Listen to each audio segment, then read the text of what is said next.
Continuing now with our lead story, President Obama and national security. With us, Fox News analyst Kirsten Powers. Now, I moved you up on the lineup in the program today. Oh, really? For one reason only.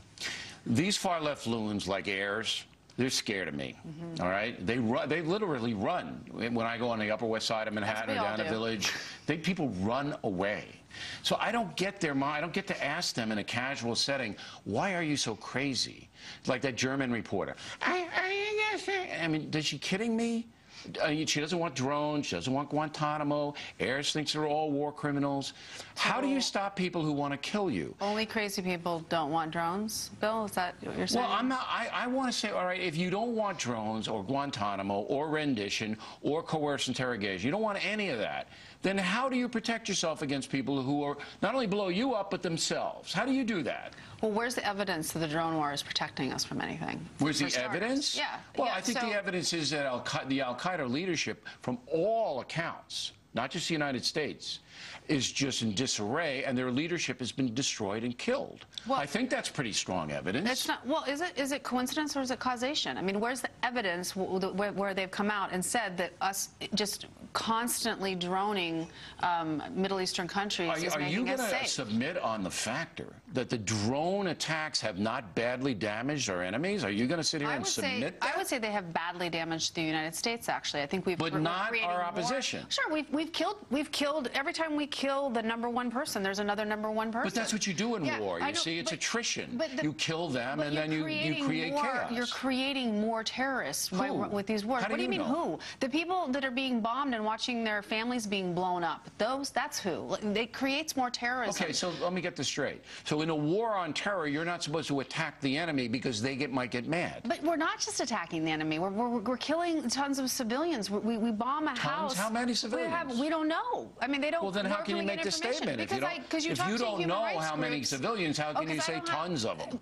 How? Okay, let's back up. Are you seriously saying that civilians are not being killed by drones? I'm seriously saying that they don't launch the drones unless there is a likelihood that civilians will not be killed. That's not true. That's just a false statement. Well, that's what President Obama said flat out. It must be true if President Obama said it. You call him a liar on this broadcast? I mean, are you seriously saying because President Obama said something, it's true? No. I say you give him the benefit of the doubt unless you have facts. Right. Why? Because you don't have any facts to say that he's... I have facts. There is no person who knows about what is going on in the Middle East that thinks that the innocent civilians are not being killed by the drones. I mean...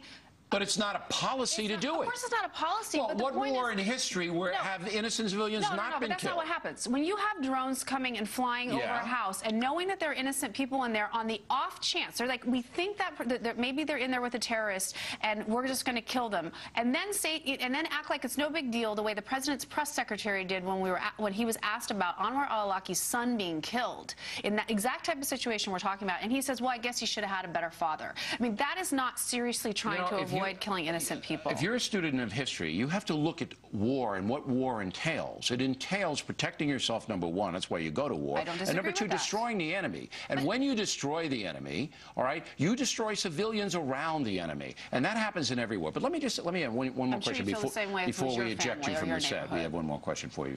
You have the bouncer ready for Powers down here? Okay, now, do you want Bill Ayers and the German reporter in charge of your security, do you want that mentality? I don't know what you mean by that mentality. You don't? No. That all the presidents are war criminals and that we shouldn't be doing drones or Guantanamo or any of that? I don't identify with Bill Ayers.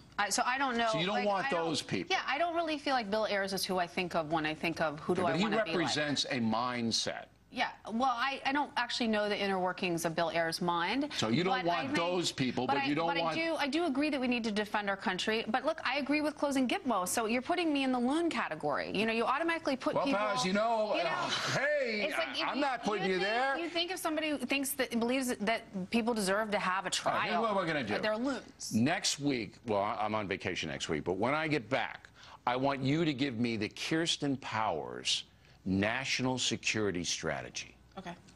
All right. All right? Everybody ready? I think people would be very anxious to hear that. Directly ahead.